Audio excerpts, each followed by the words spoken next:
to News Hour from the BBC World Service. Hello, I'm James Menendez. Coming up today, huge crowds of people take to the streets of Myanmar's biggest city, Yangon, to voice their opposition to last week's military coup. We'll hear from some of them and our reporter in the city. Thousands of people gather in front of the city hall.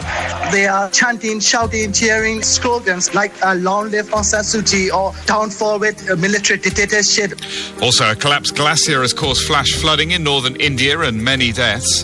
The makers of the AstraZeneca vaccine say it offers only limited protection against the South African coronavirus variant. Plus, the health workers in the US refusing to be inoculated. I vaccinated my children. I don't have a problem with immunizations, but this one just is too fast. The side effects, whatever prolonged health issues may arise from it, we don't know what they are yet. All of that and more after the news.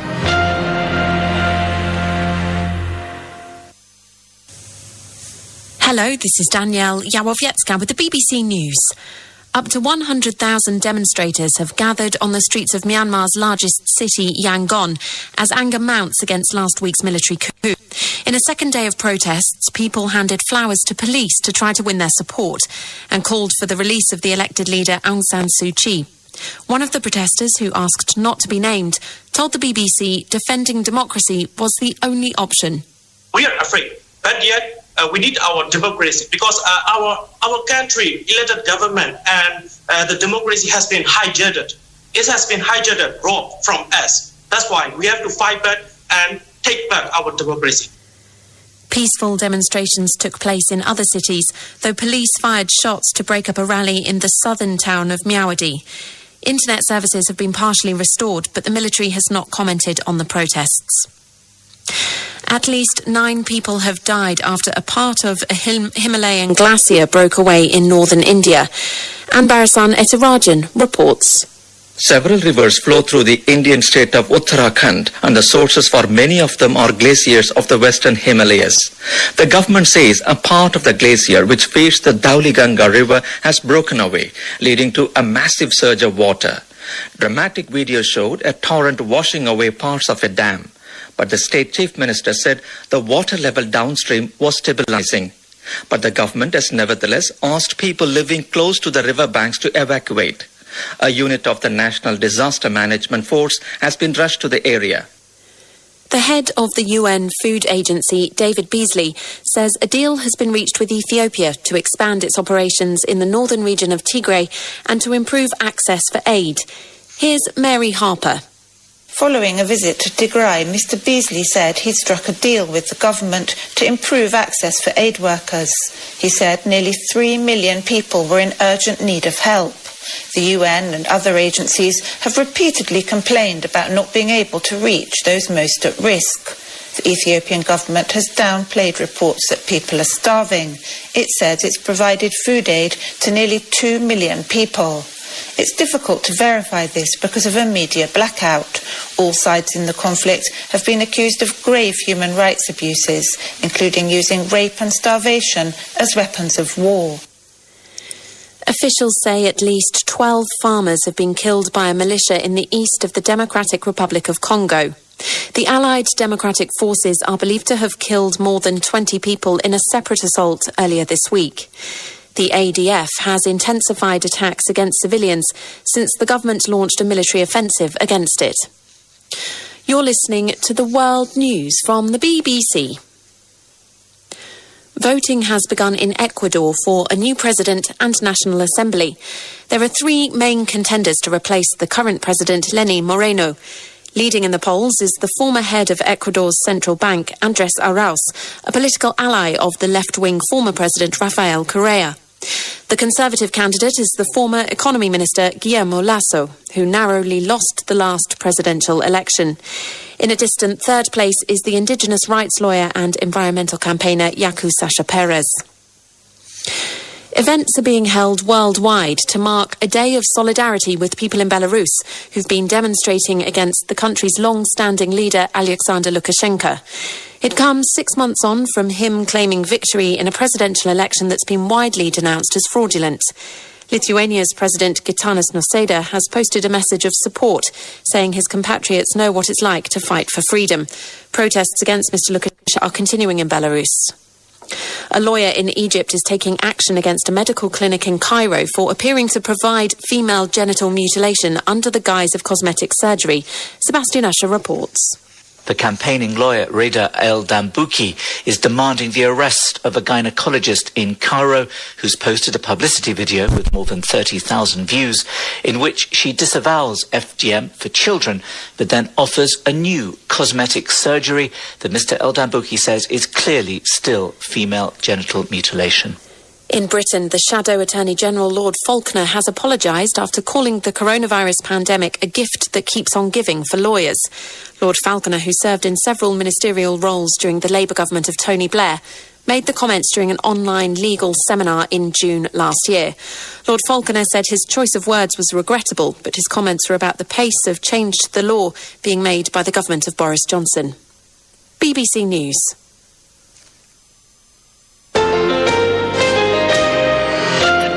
Hello and welcome to NewsHour from the BBC World Service. We're coming to you live from London. I'm James Menendez.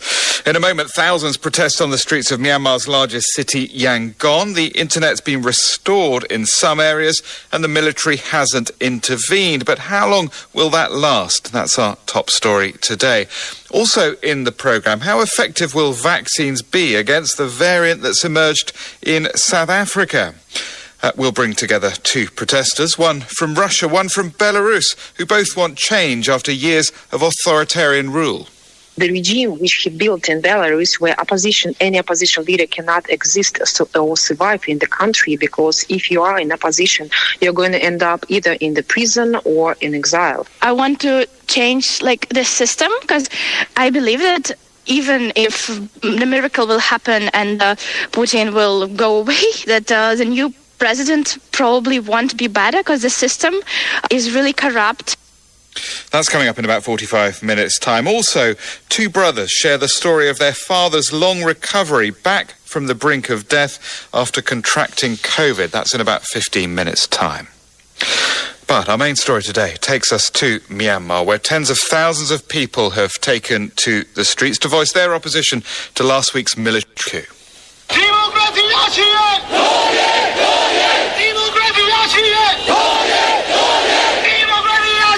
That was one of the crowds marching through the streets of Yangon, Myanmar's biggest city.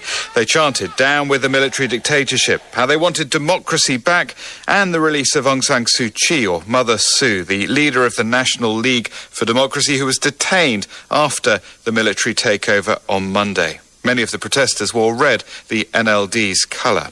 Here's what a couple of them told the BBC. First, we don't want to go back to military rule. Secondly, we don't want to live in fear.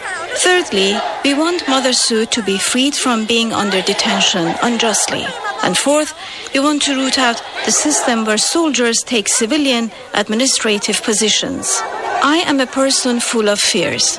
I came out feeling scared too. My mom is also the same kind.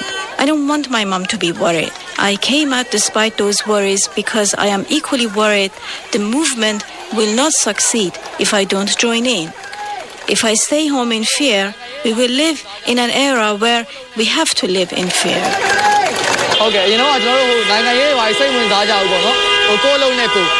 We participated yesterday. We have more people today compared to yesterday. We came here because we wanted to help with healthcare for the people in the rally, so we discussed with our brothers to do so. We are here to help anyone who is in trouble. We are also part of the citizens. We branded ourselves as helping people, and it's not for nothing. We're here to help the people, to input our efforts to our country, Myanmar. Two views from the streets. Well, among the crowds, Nain Chan-A of the BBC's Burmese service in Yangon. I spoke to him a little earlier. In Yangon, streets are filled with people and vehicles, and people from all different backgrounds come out. Not just students and not just workers. All people, literally speaking, all people just came out. There are several major protests in the different parts of the city. But in some major point, thousands of people gather in front of the city hall.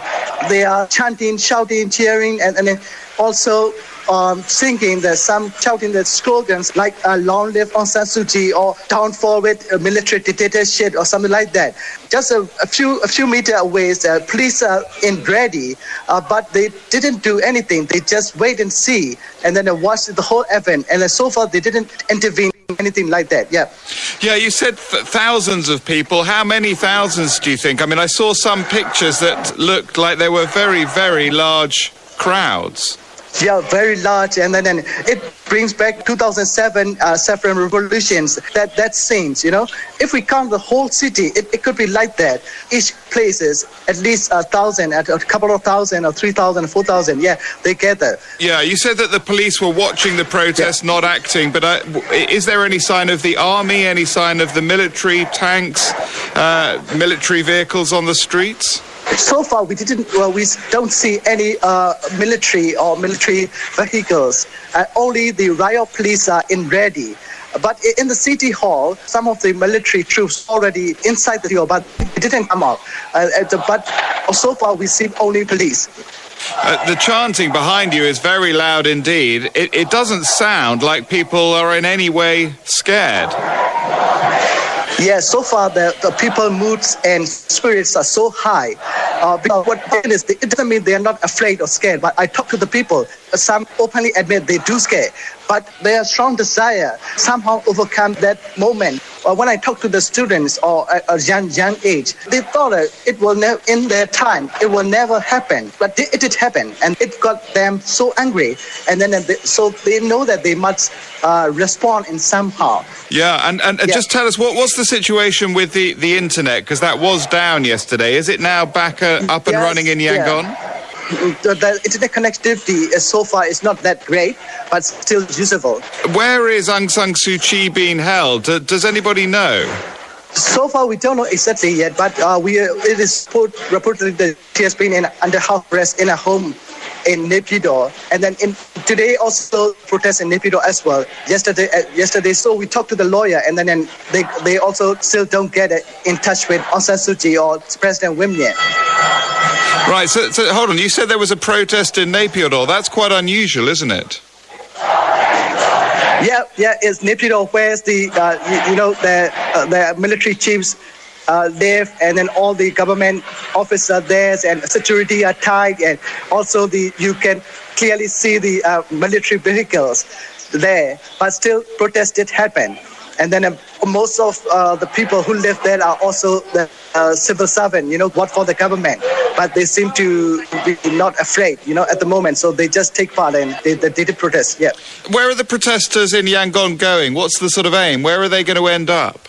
Where I am now is a kind of the end point. So one main point is here, and then they try to, all the different groups from the different places in the city try to reach here. Some other groups are also meeting in some major points like Sled and near Yangon University. There was a big gathering in Tamui as well, but nobody actually leading them. Significant thing is one of the prominent former leader beside Aung San Suu Kyi, called Minko 9. He was hiding actually since coup. He is calling for the general strikes and then all kind of peaceful protests since the day one. But today he did show up in the city. He didn't make any speech, but he cheered up all the protesters. So that is very significant for today. But some people here said they are just waiting for Monday, and then all the government's office will open again and then join the protest. So we will have to wait and see.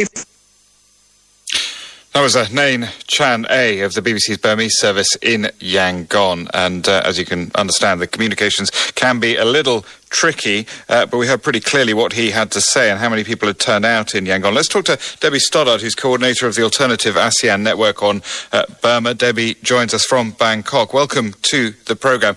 Are you surprised, first of all, how many people turned out today? No, I'm not surprised that many people turned out. You have to understand that the entire population has been hurting from the COVID pandemic and the economic fallout, partly because of the military's securitization of the response to COVID.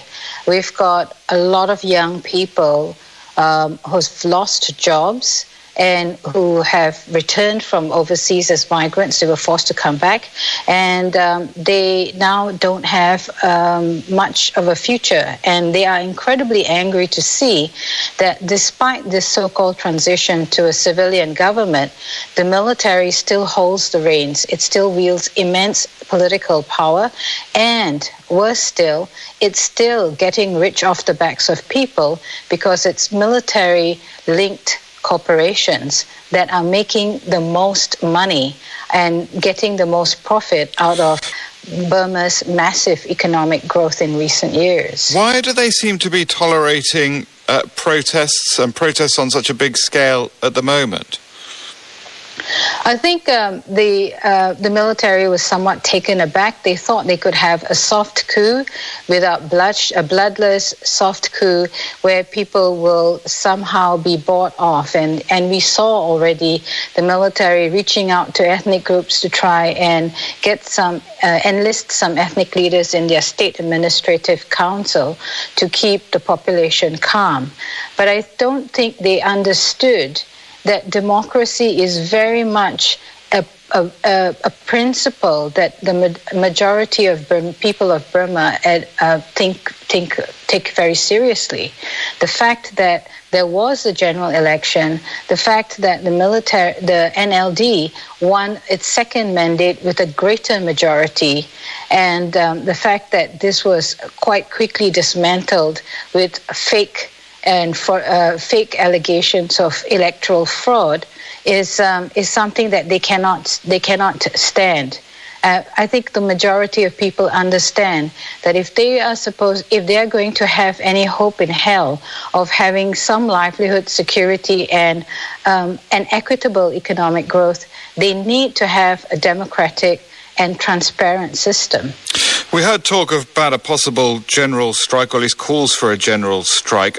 Will the patience of the generals run out soon, and what might that mean? I think this is where international response and international pressure has to weigh in. The generals got away with a mass slaughter of student-led protests back in August 8, during the 88 uprising in Burma, Myanmar, and because the international community was just stunned, they didn't respond in time. I think now the international community, including the UN Security Council, UN bodies, and actually all regional bodies, do need to weigh in and say, these people have the right to peaceful protest. You are not to gun them down. Do you fear a bloody crackdown as we saw back in 1988? It is very, very concerning because the military is immensely afraid of mass protests. They don't know how to deal with it. They don't know how to negotiate with it. And what has been particularly concerning is that they have not released Aung San Suu Kyi. By this time, they should have at least released all the detainees, including Aung San Suu Kyi, the politicians, and the human rights defenders that were taken in the past few days. As a show of good faith, that would have calm down the population. The general strike that's being called for tomorrow, Monday, February 8th, is demanding the release of all detainees, the end of the military coup, that everything is restored. They want an upgrade. They want a genuine federal democracy, and they want the 2008 Constitution, which was drafted by the military and which grants immense powers and immunity from prosecution. Debbie, we'll have to leave it there. That was Debbie Stoddard of the Alternative ASEAN Network, a human rights organisation. Programme. New research from Oxford University suggests that their vaccine may not give full protection against some variants of COVID-19. We're all a little bit more worried about the South African variant than we are about the others. It's got this additional mutation in it that really does seem to interfere with antibody binding, and it makes it that much harder to get protection. So worrying, but not a total disaster. We'll have more on that coming up in about 15 minutes' time. Let's just recap our main headlines from the newsroom this hour. Tens of thousands of Burmese have been demonstrating against the military, demanding a return to democracy. And dozens are feared to have died in northern India in flash flooding caused by the collapse of a Himalayan glacier. We'll have more details on that too after the news at past.